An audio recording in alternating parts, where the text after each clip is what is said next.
রাজনৈতিক বক্তব্য দেওয়া যাবে না মানে এই জীবনের প্রথম আমি আমার মাহফিলে এরকম স্লিপ পাইলাম। বেটা, দেশ কারো বাপের না, এখন দেশটা মুসলমানদের দেশ।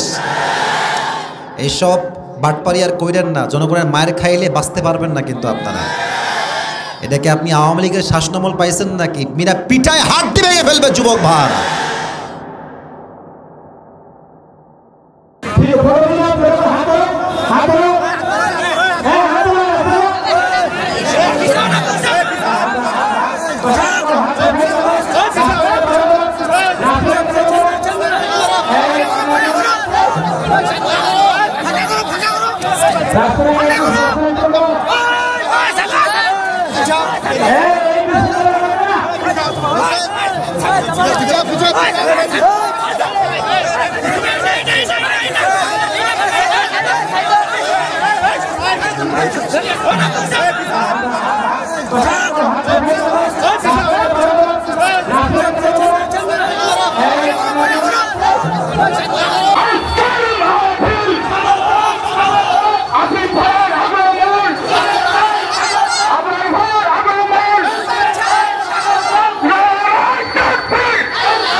আচ্ছা, এখানে লিখেছে রাজনৈতিক বক্তব্য দেওয়া যাবে না।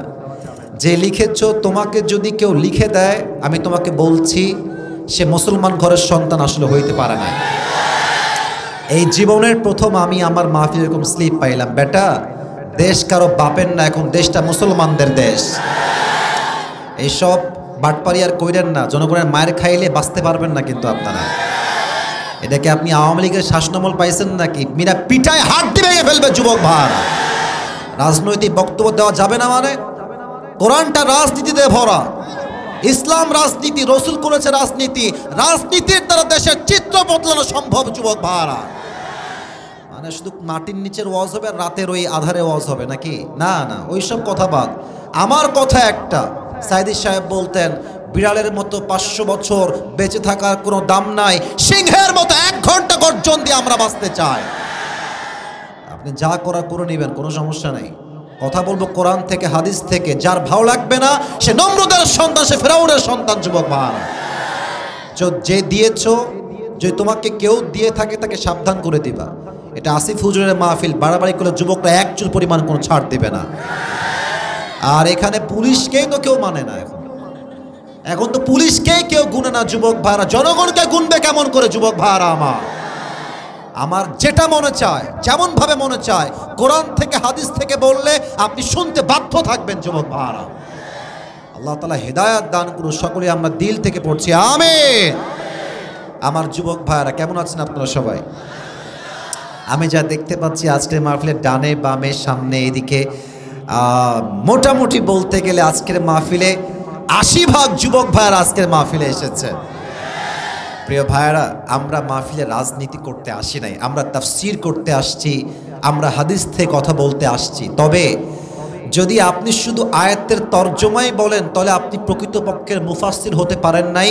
আপনি হচ্ছেন 5 মুফাসসির, যারা হক কথা বলতে ভয় পায়। না না, রাজনীতি মানে আমি আসলে কোনো রাজনীতি দলের সাথে জড়িত নই। আমি কোনো রাজনীতি আসলে কিন্তু করি না, কোনো দলে আমার নাম নাই। তবে হ্যাঁ, দেশে আগামীতে নেত্রী আসবে, তবে নেত্রী মানে মেয়ে নেত্রী না। আমাদের যে নেতা হবে সে পুরুষ হবে, আদর্শবান হবে, ইমাম হওয়ার যোগ্যতা রাখবে, খতিব হওয়ার যোগ্যতা রাখবে। সবাই ঠিক কিনা বলেন যুবক ভাই?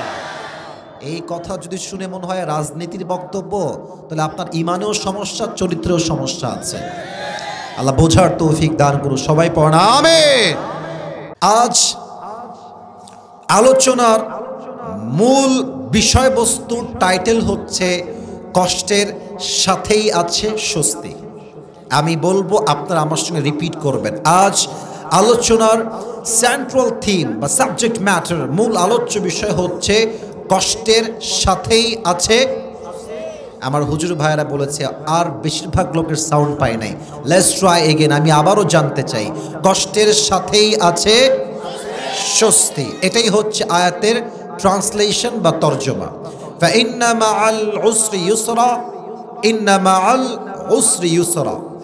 তবে এই দুইটা আয়াতের তাফসীরে আমি ব্যাখ্যা পেয়েছি মোট 4টা। ঠাকুর গায়ের ভাইরা বলেন সবাই কয়টা? 4টা ব্যাখ্যা। এই দুইটা আয়াতের 4টা ব্যাখ্যা আমি ঠান্ডা মাথায় বলছি, ঠান্ডা মাথায় শুনবেন। এই 4টা ব্যাখ্যার সময় কোনো ঘটনা বলবো না। 4টা ব্যাখ্যা শেষ হলে আমি হাদিস কেন্দ্রিক কিছু ঘটনা বলবো, অ্যান্ড দেন আমরা দোয়ার দিকে যাব। বলেন সবাই ইনশাআল্লাহ। তাহলে আলোচনার টাইটেল হচ্ছে কষ্টের সাথেই আছে স্বস্তি। বাক্যটা কি আরবিতে? ফাইন্না মাআল উসরি ইউসরা, ইন্না মাআল উসরি ইউসরা। খুব খেয়াল করবেন এখানে ফাইন্না মাআল উসরি ইউসরা, এই যে ইউসর, এই ইউস মানে হচ্ছে স্বস্তি, সুখ, শান্তি, পিস, স্বস্তির বাণী এটা। তো ইউস শব্দটা আসছে পরে, আর উস তথা কষ্ট আসছে আগে শব্দের দিক থেকে। ফাইন্না মাআল উসরি ইউসরা, ইন্না মাআল উসরি ইউসরা, শেষে আসছে ইউস, স্বস্তি। কিন্তু যদি আপনি if you look at this আয়া in terms of grammar, grammatically যদি আপনি এই আয়াতটাকে পর্যবেক্ষণ করেন ব্যাকরণগত দিক থেকে আরবির, তবে ইউস আসছে আগে আর উস কষ্ট আসছে পরে। গ্রামার অনুযায়ী, আপনাকে গ্রামার বোঝাচ্ছি না, আপনাকে মূল বিষয় আমি বোঝাতে চাই। এখন বলবেন হুজুর আল্লাহ তাআলা গ্রামার অনুযায়ী, ব্যাকরণ অনুযায়ী স্বস্তিকে কেন আগে এনেছেন আর কষ্ট কেন পরে আসছে? এবার আমাকে উত্তর দেন, তাহলে তাফসীর বুঝে আসবে। যারা এখানে বসে আছেন মুরব্বী আব্বাজান, যুবক ভাইরা, আমার মায়েরা, আমার বোনেরা, আমাকে একটা উত্তর দেন তো আপনারা সবাই। এই ডিসেম্বর মাস, পুরো মাসে আপনি কয়েকদিন 3 বেলা না খেয়েছিলেন? একদিনও ছিলেন কি? এই তো উত্তর দেন, ভয় না, একদিনও না খেয়েছিলেন আপনি? আচ্ছা, এমন কেউ কি এখানে আছেন যে পুরো ডিসেম্বর মাস এতটাই অসুস্থ যে বাসার থেকে বের হতেই পারে নাই? এমন কেউ কি এই মাহফিলে আছে? নাই। তার মানে কি, আমাদের জীবনে মূলত কষ্ট কম, শান্তি বেশি। আপনি হিসাব করলেই দেখবেন যে পুরো মাসে আপনি বেশিরভাগ সময় খেয়েই ছিলেন, পুরো মাসের লম্বা একটা সময় আপনি সুস্থ ছিলেন। তো আল্লাহ তাআলা ইউস তথা স্বস্তিকে ব্যাকরণগত নিয়মে আগে এনেছেন এই জন্য, যাতে করে আমার বান্দা কষ্টের দিকে না তাকায়। আমার বান্দা অলওয়েজ যেন ভাবে যে আল্লাহ আমাকে কি দিয়েছে, আমি কি পেয়েছি।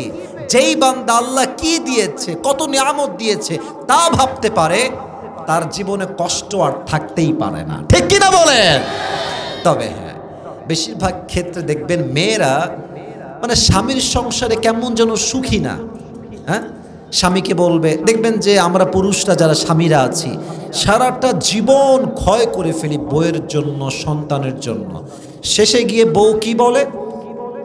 তুমি আমাকে জীবনে কি দিলা, কি দিলা? এই কথা যেই মেয়ে বলে, আমি বলবো আমার ভাষায় সে ভালো বউ নয়, সে একটা বেঈমান বউ। যুবক ভাই, কেন? মেয়েদের সমস্যা কি? ওই যে আমার অমুক বান্ধবী অমুককে বিয়ে করে খুবই সুখে আছে, তুমি তো আমাকে দিতে পারলা না। আমার অমুক বান্ধবী অমুক জামাই আইফোন 16 প্রো ম্যাক্স কিনে দিয়েছে, ফ্রিজ দিয়েছে, গাড়ি দিয়েছে, ঠাকুরগাঁয়ে কত সুন্দর তার বাসা। স্বামীর সঙ্গে অন্য স্বামীর তুলনা করে। কেন? কারণ যা আছে তা দেখতে চায় না। আরে বোন আমার, অনেক বাসায় টাকা আছে বাট সুখ নাই। আর অনেক বাসায় হয়তো আমরা ডাল দিয়েই খাই, হয়তো আলু ভর্তা দিয়েই খাই, হয়তো গোস্ত পুরো মাসে একবারই খাই, বাট স্বামী স্ত্রীর মাঝে ভালোবাসা আছে। দেখবেন যে টাকা কম হলেও কি ঘরটা জান্নাতের বাগান হয়ে যায়। ঠিক কিনা বলেন? আল্লাহ চায় আমরা যেন কষ্টের দিকে না তাকাই, স্বস্তির দিকে তাকাই। কথা কি বোঝা যায় কি যায় না? নাম্বার 1 ব্যাখ্যা। 2 নম্বর ব্যাখ্যা আরো সুন্দর, অসাধারণ ব্যাখ্যা। এখানে দেখেন, আল উসর আরবি গ্রামাটিক্যাল নিয়মে এটা হচ্ছে একটা মারেফা শব্দ, নির্দিষ্ট। আমাদের জীবনে কি কষ্ট এটা আমরা জানি, কারো বউ নাই একটা কষ্ট, কারো চাকরি নাই এইটা কষ্ট, কারো ব্যবসায় বরকত নাই এইটা কষ্ট, কোনো মুরব্বী আব্বা জান এসেছে সন্তান ভালো না, বউ ভালো না, বাসায় ছেলের বউ ভালো না, কষ্ট। কি কি কষ্ট আছে এটা আমরা জানি, বাট ইউজ তথা স্বস্তি বা সুখ এটা অনির্দিষ্ট। এটা কোথায় আছে, এটা কই গেলে পাওয়া যাবে, এটা আমরা কেউ জানি না। জানে একজন, আওয়াজ দিয়ে বলেন সবাই, তিনি কে? এবার আপনাকে কিছু উদাহরণ দিচ্ছি আপনার জীবন থেকে।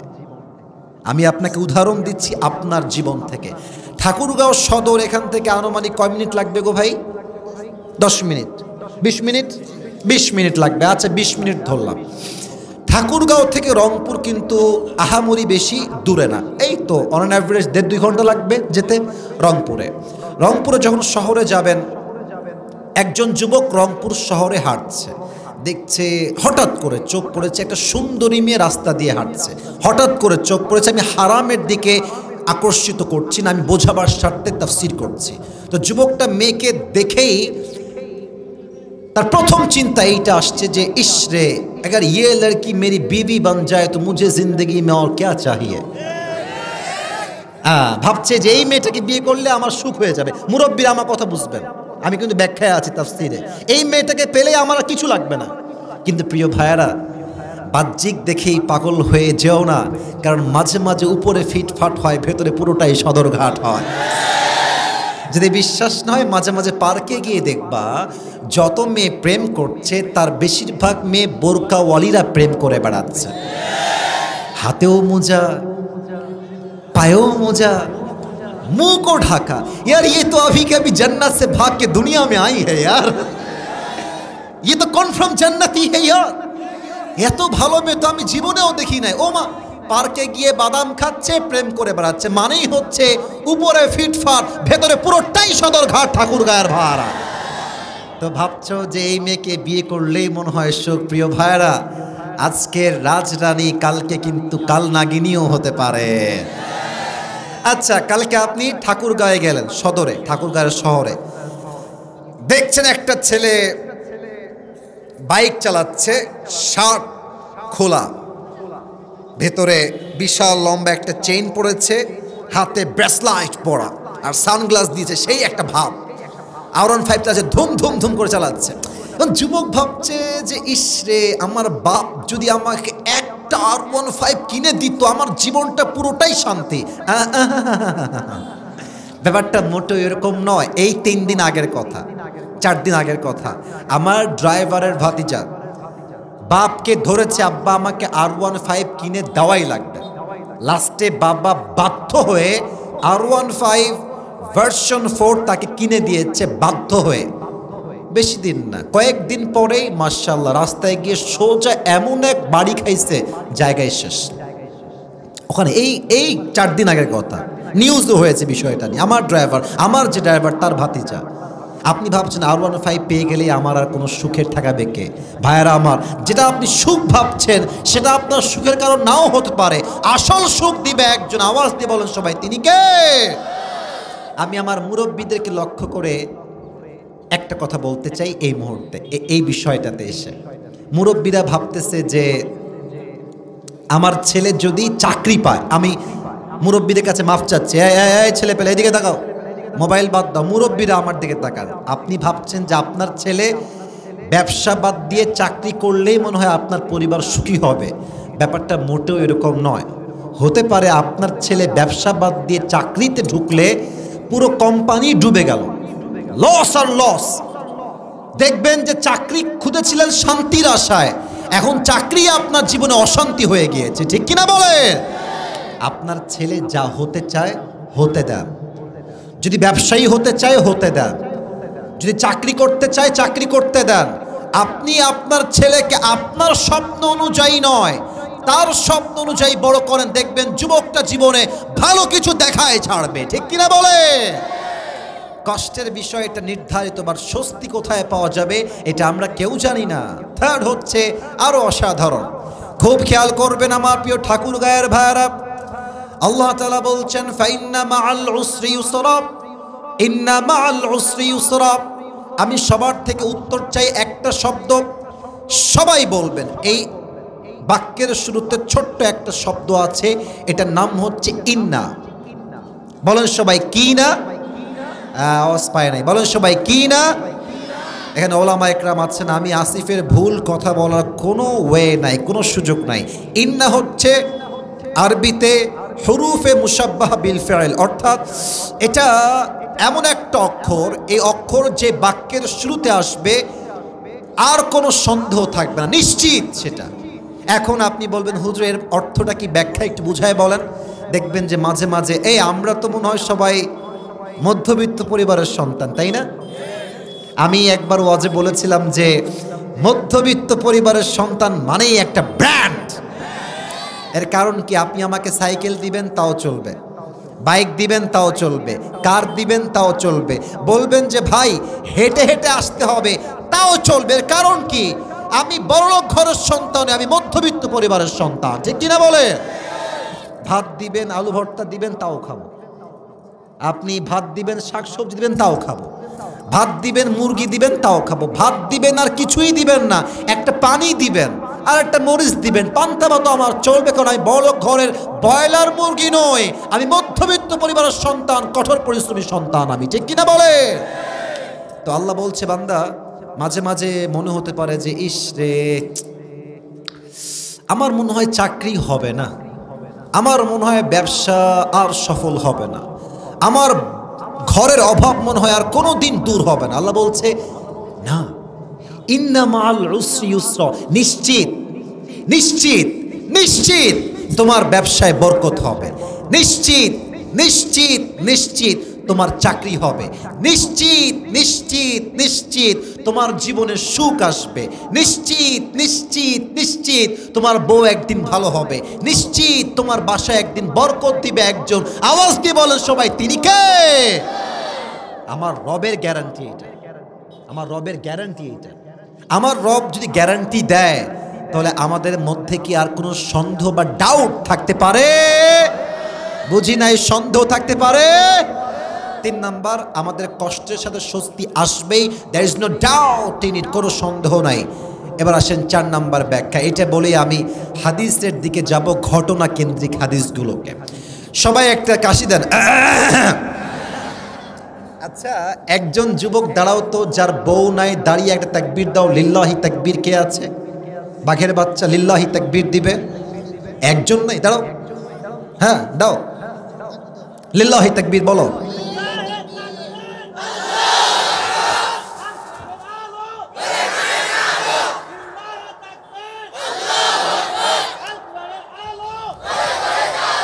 তোমার বউ পাওয়া যাবে না, বসো। স্লোগানের জোর নাই, সবাই একটা কাশি দেন আমার সাথে। লিল্লাহি তাকবীর। 3টা ব্যাখ্যা শেষ, লাস্ট ব্যাখ্যায় আছি, লাস্ট তাফসীরে আছি। আচ্ছা, আমরা মাঝে মাঝে একটা ভুল বাক্য বলি, এদিকে এদিকে। ভুল বাক্যটা কি? আমরা বলি কষ্টের পরে আছে সুখ। না না, আমি আবারও বলছি, আমরা বলি কষ্টের পরে আছে সুখ। না, এটা ভুল কথা, কষ্টের সাথে আছে সুখ। আমি আবারও বলছি, যদি হতো কষ্টের পরে আছে সুখ, তো আল্লাহ তাআলা বলতেন ফাইন্না বা'দাল উসরি ইউসরা। আল্লাহ বলেছেন ফাইন্না বা'দাল উসরি ইউসরা নয়, ফাইন্না মাআল উসরি ইউসরা। তার মানে কষ্ট আছে যেখানে, স্বস্তিও আছে সেখানে, ঠিক কিনা বলেন? বুঝায় বলি, বুঝলে ভালো লাগবে। একজন মেয়ে প্রেগন্যান্ট, গর্ভধারিণী মা, বাচ্চা গর্ভে থাকলেও আব্বা জানো, যুবক ভাইয়েরা, কষ্ট হয় না? বললেন না কেন, কষ্ট হয় না? তাও দেখবেন যে মা গর্ভে বাচ্চা নিয়েই হাসতেছে, মজা করতেছে, আরামে আছে, কারণ পেটে ওর ব্যথা ঠিক আছে, যন্ত্রণা হচ্ছে, বাট একটা স্বস্তি, আমি কয়দিন পরে মা ডাকটা শুনতে পারবো।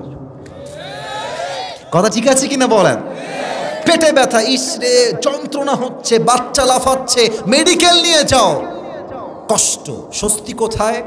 আমি আমার বাচ্চার মা হব, আমি মা ডাক শুনবো।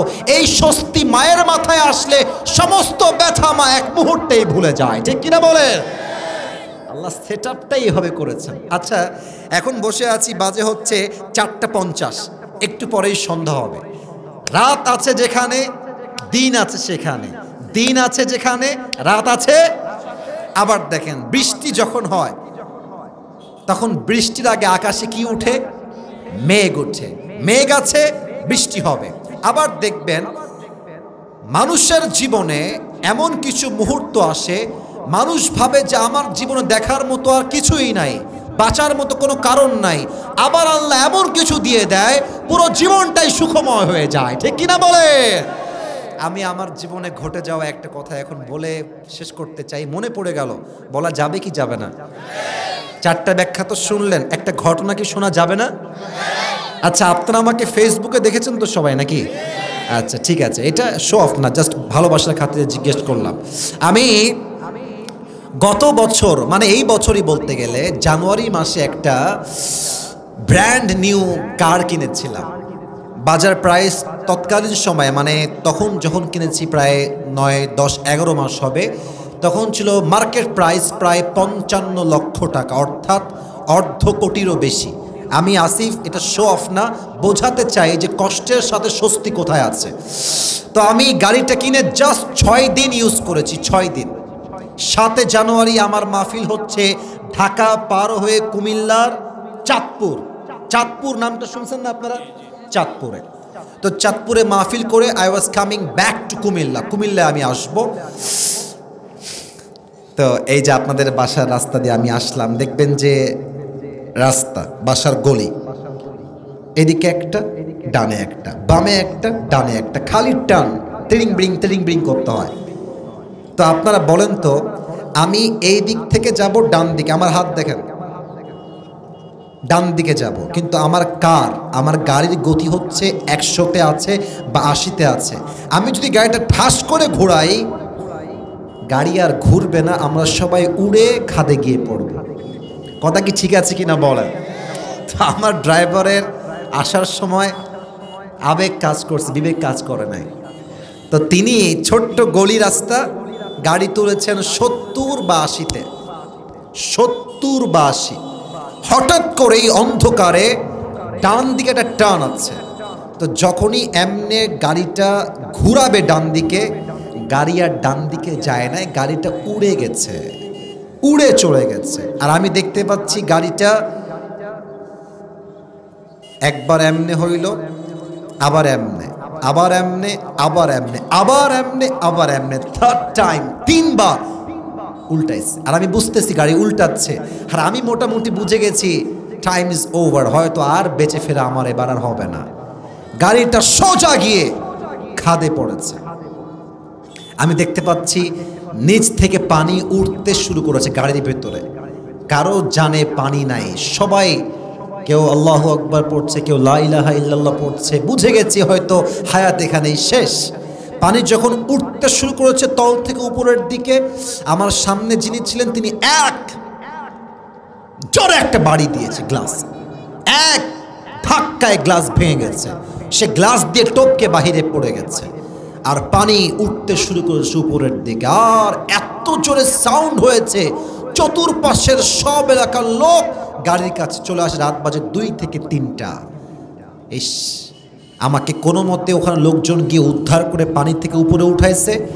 আর বিশাল লড়ি নিয়ে এসে, রড টাইপের কেমন যেন একটা বিশাল লম্বা নিয়ে এসে শক্ত করে গাড়িটা তুলছে। আমি খুব তাকায় দেখলাম আমার নতুন ব্র্যান্ড নিউ কার মাত্র 6 দিন আগে কিনেছি। কষ্ট লাগছে, ইস রে।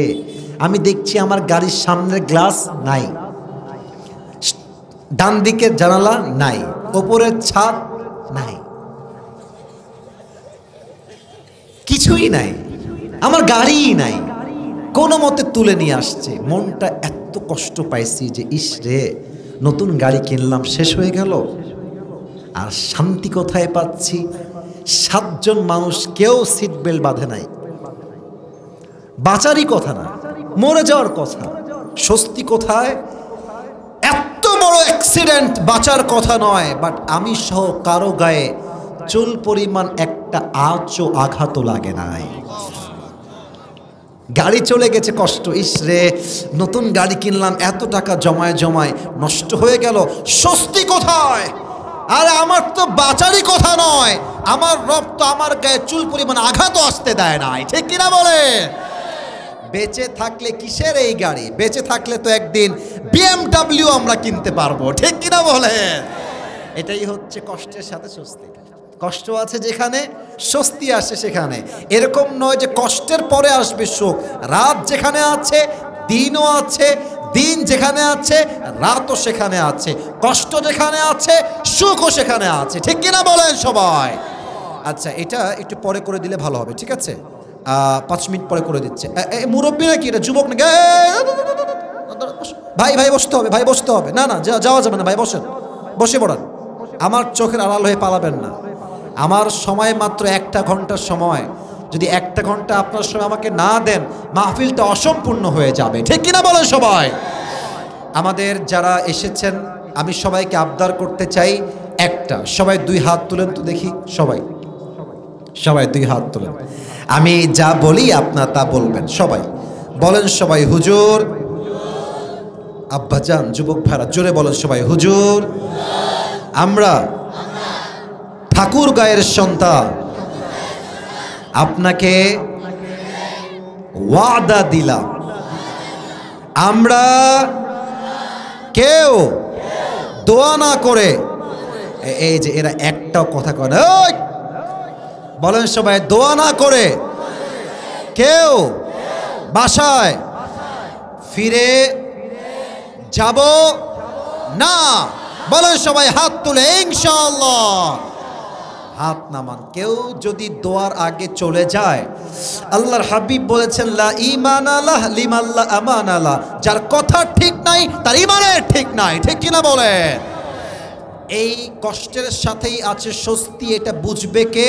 যার মাঝে 2টা গুণ থাকবে। এক হচ্ছে ধৈর্য, 2 নাম্বার হচ্ছে তাওয়াক্কুল। এই ধৈর্য কাকে বলে? কোরআনে আল্লাহ তাআলা বলেছেন ইয়া আইয়ুহাল্লাযীনা আমানু ইসতাঈনু বিস-সাবরি ওয়াস-সালাহ ইন্নাল্লাহা মা'আস-সাবিরিন। আপনারা সবাই মিজানুর রহমান আজহারী হুজুরের নাম শুনেছেন না? শুনেছেন তো সবাই। আমাদের প্রিয় হুজুর এই বাস থেকে 27 ডিসেম্বর থেকে কক্সবাজার পেকুয়ার থেকে তাফসীর মাহফিল শুরু করবেন। আপনারা দেখবেন পুরো দেশটাই একটা কোরআনের দেশ হয়ে যাবে যুবক ভাইরা, ঠিক কিনা বলে? এবং তিনি হয়তোবা রংপুরেও আসবেন। রংপুরে আসলে তো আমার মনে হয় ঠাকুরগাঁয়ের কোনো ছেলে ঠাকুরগাঁয়ে থাকবে না, সব রংপুরে সফর করবে, ঠিক কিনা? তো দেখেন, আমি সবরের এক্সাম্পল দিচ্ছি, একটু দুনিয়ার থেকে একটু বোঝার ট্রাই করেন। আজহারী সাহেব যখন 2019 সালে বিশাল বড় বড় মাহফিল করছিলেন, তখন তাকে বলা হয়েছিল তিনি হচ্ছেন একজন জামাতের প্রোডাক্ট। এটা অনেকের মনে আছে। এবং তাকে আমি দেখেছি বিশাল লম্বা একটা ব্যানার নিয়েছে, ব্যানারে তার ছবি দিয়েছে, আর তথাকথিত কিছু কুলাঙ্গার নারী হাতে জুতা নিয়ে আজহারীর ছবিতে জুতা পিটা করছে। নাউজুবিল্লাহ পড়বেন না আপনারা সবাই? আপনি বোঝেন গায়ে কত আঘাত লাগে আমাদের? একটা আলেমকে জুতার পিটা করতেছে, তাও মেয়েরা। যদি আজহারী সাহেব বলতেন যে আমি আর তাফসীর মাহফিল করব না, আমার দ্বারা আর ধৈর্য ধরা সম্ভব নয়, তাহলে আজকে আজহারী ব্র্যান্ড হতে পারতো না, ঠিক কিনা বলে? উনি ধৈর্য নিয়ে দেশ ছেড়েছেন, 5টা বছর অপেক্ষা করেছেন, এটাই ধৈর্যের পরিচয়। উনি দেশে ফিরে আসবেন একদম রাজার মতো, বাদশার মতো, সিংহের মতো গর্জন দিয়ে ফিরে আসবে, ঠিক কিনা বলে? বলেন তো, আমার প্রিয় নবীজির মোট বউ ছিল কয়টা? 11টা। বলেন সবাই কয়টা? যদি উত্তর জানেন বলবেন, নয় চুপ থাকবেন। বলেন তো সবাই, নবীজির প্রথম বউ নাম কি ছিল? রাদিয়াল্লাহু তাআলা আনহা। আচ্ছা, আরেকটা প্রশ্ন, বুঝে উত্তর দিবেন। 11 জন বউয়ের মাঝে একজন বউ শুধু এমন ছিলেন যেই বউ ডিভোর্সড নন, ভার্জিন কুমারী একজন মেয়ে। তার নাম কি ছিল? আয়েশা। আরে ভাই ভয় কেন? বলেন সবাই, নাম কি ছিল? আয়েশা রাদিয়াল্লাহু তাআলা আনহা। আচ্ছা, খাদিজার সঙ্গে নবীর বিয়ে কেমনে হয়েছে, এটাই আমার শেষ হাদিস, এটাই আমার শেষ কথা। আর আমরা বলি না মাঝে মাঝে যে শেষ ভালো যার, সব ভালো তার, শেষটা আমি ভালো চাই সবার থেকে। আমার প্রিয় নবীজি খাদিজার বাসায় বেড়াতে আসছেন ব্যবসার পার্টনার হিসেবে। তো আমাদের বাসায় মাঝে মাঝে দেখবেন যে এই পাশে একটা রুম, এই পাশে আর একটা রুম, মাঝে থাকে জানালা। খাদিজা জানালার থেকে জাস্ট উকি দিয়েছে যে যুবকটা কে, যে ব্যবসার জন্য আসছে। জাস্ট দেখছে একটা চাঁদের মতো চেহারা, সুন্দর একজন মানুষ খাদিজার ঘরে বসে আছে। সুবহানাল্লাহ পড়বেন না আপনারা? আমার প্রিয় ঠাকুর গায়ের ভাড়া, বলুন তো আমার সবার চেহারার দিকে তাকায়, আমার মুখে এটা লম্বা লম্বা কি? আমার আব্বাজানরা জোরে জোরে বলেছেন, এটার নাম কি? আমাকে বলেন তো, আমার দিকে তাকায়, আমাকে দাড়ি রেখে কি অসুন্দর লাগতেছে? আনস্মার্ট লাগতেছে? কিছু মেয়ে আছে দেখবেন দাড়ি রাখলে চুলকায়, বলে যে দাড়িওয়ালা যুবককে আমি বিয়ে করতে চাই না, এরা গাঞ্জাখোরকে বিয়ে করতে চায়। আমার কথা হচ্ছে একটা, যে নবীকে ভালোবাসে সে বলবে যে আমাকে দাড়ি রেখে বিয়ে করতে চায় না, সে আমার বউ হওয়ারই যোগ্যতা রাখে না যুবক ভাইরা আমার। আর যে আমাকে দাড়ি রেখে বিয়ে করবে সেই তো আমার বাড়ির বউ হওয়ার যোগ্যতা রাখে, ঠিক কিনা বলেন? এবার বলেন তো সবাই, আমার নবীর মুখে লম্বা লম্বা চাপ দাড়ি ছিল কি ছিল না? আমার নবীর মতো সুন্দর এই তল্লাটে দ্বিতীয় আর কেউ কি হতে পারে? চাঁদের চেয়ে সুন্দর তুমি, নবী আমার কমলিওয়ালা, দো জাহানের বাদশাহ তুমি, প্যারা নবী সাল্লাল্লাহু আলা, দো জাহানের বাদশাহ তুমি, প্যারা নবী সাল্লাল্লাহু আলা, চাঁদের চেয়ে সুন্দর তুমি, নবী আমার কমলিওয়ালা। সুবহানাল্লাহ পড়বেন না আপনারা সবাই? তো খাদিজা বুঝে গেছে এই হচ্ছে সেই যুবক, যেই যুবককে আমি আমার স্বপ্নে সাক্ষাৎ করেছি এবং যেই যুবকের সঙ্গে আমি খাদিজার বিয়ে হবে। কিন্তু বিয়ের প্রস্তাব দিবে কেমনে? আমরা তো ছেলেরা চাইলে, বেলাজা তো আমরা লজ্জায় একটু কম, আমরা চাইলে প্রস্তাব দিতে পারি, বাট মেয়েরা লজ্জায় প্রস্তাব সহজে দিতে পারে না। কথা ঠিক আছে কিনা বলেন? তো খাদিজা এটা প্ল্যান করলেন। কি প্ল্যান করলেন? ভাবলেন যে প্রস্তাবটা আমি দিব না, আমার যে দাসী আছে তার নাম হচ্ছে নাফিসা, তাকে দিয়ে প্রস্তাব দেওয়া হবে। তো বল চাই না নাফিসা, নাফিসা কোথায়? এদিকে আসেন, দৌড় দিয়ে আসেন। নাফিসা দৌড় দিয়ে আসছে। কি হয়েছে খাদিজা? বলছে এই নেন টাকা, এই নেন খাবার, এই নেন হাদিয়া, এই নেন সব। নাফিসা বলছে আপনি এত দিচ্ছেন কেন? কারণ কি, স্বার্থ কি বলেন? বলছে স্বার্থ একটাই, এই যে যুবকটা বসে আছে আমি তাকে বিয়ে করতে চাই, তাকে আমার পছন্দ, আপনি প্রস্তাব নিয়ে যাবেন। সুবহানাল্লাহ পড়বেন না আপনারা? তো তোমরা যারা বিয়ে করবে আগামীতে, মুরব্বীদেরকে নিয়ে যাও। মুরব্বীরা একবার এক চোখে দেখলেই পরিবার কেমন হতে পারে এক চোখেই বলতে পারে, ঠিক কিনা বলে? তো নাফিসা বলছে ঠিক আছে আমি প্রস্তাব দিব, তবে আজকে না কালকে, আগে যাক বাসায়। নবীজি বাসায় ফিরে আসছে, time is too short, already 1 ঘন্টা হয়ে গেছে, শর্টকাটে বলছি লম্বা দিকে যাব না। নবীজি বাসায় আসছেন, তারপরের দিন নাফিসা আসছে, ঠক ঠক বাসার গেটে। নবীজি গেট খুলেছেন। কে আপনি? আমি খাদিজার দাসী, আমার নাম হচ্ছে নাফিসা, কথা বলতে চাই। আসেন ঘরে। ঘরে এসেছে, সালাম কালাম হয়েছে, কেমন আছেন? আলহামদুলিল্লাহ, ওকে সব ঠিকঠাক। তো নাফিসা হঠাৎ করেই বলছে, কান খাড়া করেন সবাই, হঠাৎ করে বলছে যে তোমার বয়স তো মোহাম্মদ 25 হয়ে গেছে, you are very young man, তুমি তো যুবক ছেলে, তাগড়া যুবক, তুমি বিয়ে করো না কেন? বিয়ে করতে চাও না কেন? তো আমার নবীজি যা উত্তর দিয়েছেন এটা আমার হাজার হাজার যুবকের মনের কথা। নবীজি বলছেন আমি তো বিয়ে করতে চাই, কিন্তু আমার কাছে কি নাই? টাকা নাই। মোহর দিব কেমনে, খাওয়াবো কেমনে, রাখবো কোথায়? বাড়িও আমার কাছে নাই। তো নাফিসা সুযোগ বুঝে কোপ দিয়েছে, বলছে তোমার কাছে টাকা নাই, এটা কোনো কথা? আমার কাছে এমন একজন মেয়ের সন্ধান আছে, যেই মেয়েকে বিয়ে করলে আমার হাত দেখেন, মোহর দেওয়া লাগবে না, টাকা দেওয়া লাগবে না, বাড়ি দেওয়া লাগবে না, পোশাক দেওয়া লাগবে না, খরচ দেওয়া লাগবে না, বরং ওই মেয়েকে বিয়ে করলে তোমার যা যা লাগবে সেই মেয়ে তোমাকে দিবে। নবীজি বলছে আপনার দিমাগ তো ঠিক হ্যাঁ, মাথা ঠিক আছে আপনার? এরকম মেয়েকে এই তল্লাটে পাওয়া পসিবল, সম্ভব? নাফিসা বলছে অফকোর্স, ডেফিনেটলি ইটস পসিবল, অবশ্যই সম্ভব, এটা অসম্ভব কিছু নয়। এবার নবী ডাক দিয়ে বলছেন মাসমুহা, সেই মেয়ের নাম কি আমাকে বলেন? নাফিসা ডাক দিয়ে বলছে মোহাম্মদ ইসমুহা খাদিজা, তার নাম হচ্ছে খাদিজা। নবীজি শুনে একটা মুচকি হাসি দিয়েছেন। এর কারণ হচ্ছে নবীজি আগের থেকেই খাদিজাকে মন থেকে পছন্দ করেন। সুবহানাল্লাহ। কিন্তু পুরুষ মানুষের ব্যক্তিত্ব হতে হবে শক্ত। একটা মেয়ে বলল আমি আপনাকে ভালোবাসি, হ্যাঁ হ্যাঁ আসেন আসেন আসেন, বলবে এটা লুচ্চা নাম্বার 1, ঠিক কিনা বলে? প্রপোজাল দিলে সঙ্গে সঙ্গে হু হু করা যাবে না, থামতে হবে। নবীজি শিক্ষা দিয়েছে এটাই। নবীজি বলছে ঠিক আছে আপনি যান, কালকে আমি আসব, আমি আমার চাচাকে নিয়ে আসব। চাচার নাম কে জানে বলুন তো? চাচার নাম কি আপনারা বলেন? চাচার নাম কি? আবু তালেব। কালকে চাচাকে নিয়ে আসছে। চাচা এসে বলছে খাদিজা আপনি যে আমার ভাতিজাকে বিয়ে করতে চান, ও কিন্তু গরিব ছেলে, টাকা নাই, পয়সা নাই, বাড়ি নাই, গাড়ি নাই। খাদিজা বলছে টাকার দরকার নাই, ওর মতো চরিত্রবান যুবককে পেলে আমার খাদিজার জীবনটা ধন্য হয়ে যাবে, ঠিক কিনা বলে? বিয়ের কাজ শুরু হয়ে গেল, বিয়ে হয়ে গেল। এবার বলেন তো বিয়ের পরে মোহরের দরকার আছে না নাই? এখন তো কাবিননামা হয় 20 লাখ টাকা, 10 লাখ টাকা। কেন? তুই আমার মেয়েকে ছাড়বি? হ্যাঁ, তোকে আমি দেখে রাখবো। এই কাবিননামা বেশি হওয়ার জন্য এই দেশে জেনা বেড়ে গিয়েছে, বিয়ের সংখ্যা কমে গিয়েছে, ঠিক কিনা বলে? তো বলছে কাবিননামাতে কি লিখবো, আমার তো মোহর দেওয়ার মতো যোগ্যতা নাই বেশি একটা। তবে হ্যাঁ, আমি আমার ভাতিজার পক্ষ থেকে আপনাকে 20টা উট মোহর দিব।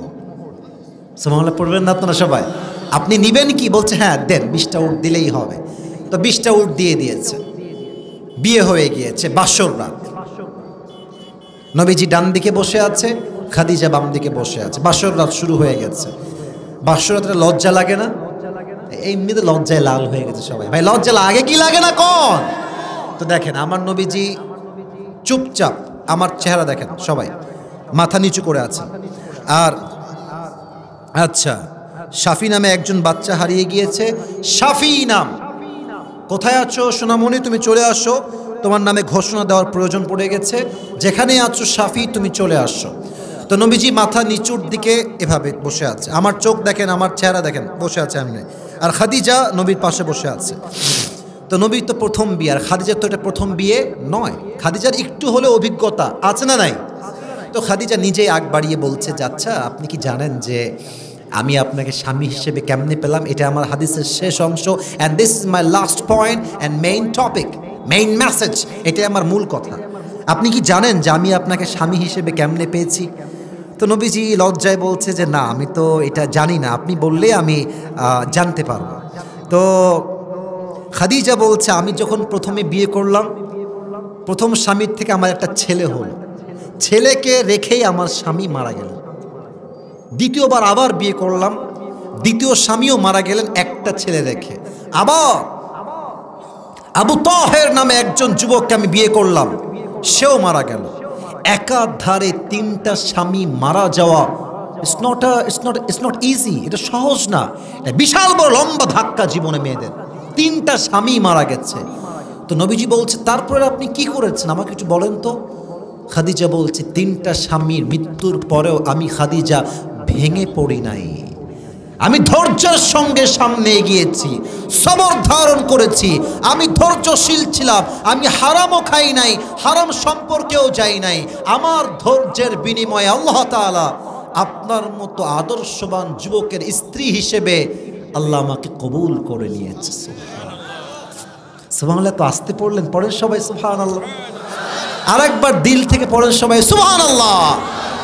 নবীর স্ত্রী হওয়ার যোগ্যতা টাকা দিয়ে হয় নাই, বাড়ি দিয়ে হয় নাই, গাড়ি দিয়ে হয় নাই। নবীর মতো স্বামীকে খাদিজা পেয়েছে একমাত্র ধৈর্যের গুণের বিনিময়ে, ঠিক কিনা বলে? কষ্টের সাথেই সুখ আছে, ধৈর্য লাগবে। শেষটা বলে শেষ করছি, আমার দায়িত্ব আছে, দায়িত্ব পালন করতে হবে। শেষটা হচ্ছে তাওয়াক্কুল। ওয়ামান ইয়াতাওয়াক্কাল আলাল্লাহি ফাহুয়া হাসবুহ। যেই বান্দা আল্লাহর উপরে ভরসা করবে, আল্লাহ বলছেন আমি একাই তার জন্য যথেষ্ট হয়ে যাব। সুবহানাল্লাহ পড়েন সবাই। এই বিশ্বাস যদি কারো থাকে যে আল্লাহ আমার সাথে আছে, কোনো কষ্ট তাকে আর ধরতে পারবে? কোনো কষ্ট তাকে আর আঘাত করতে পারবে?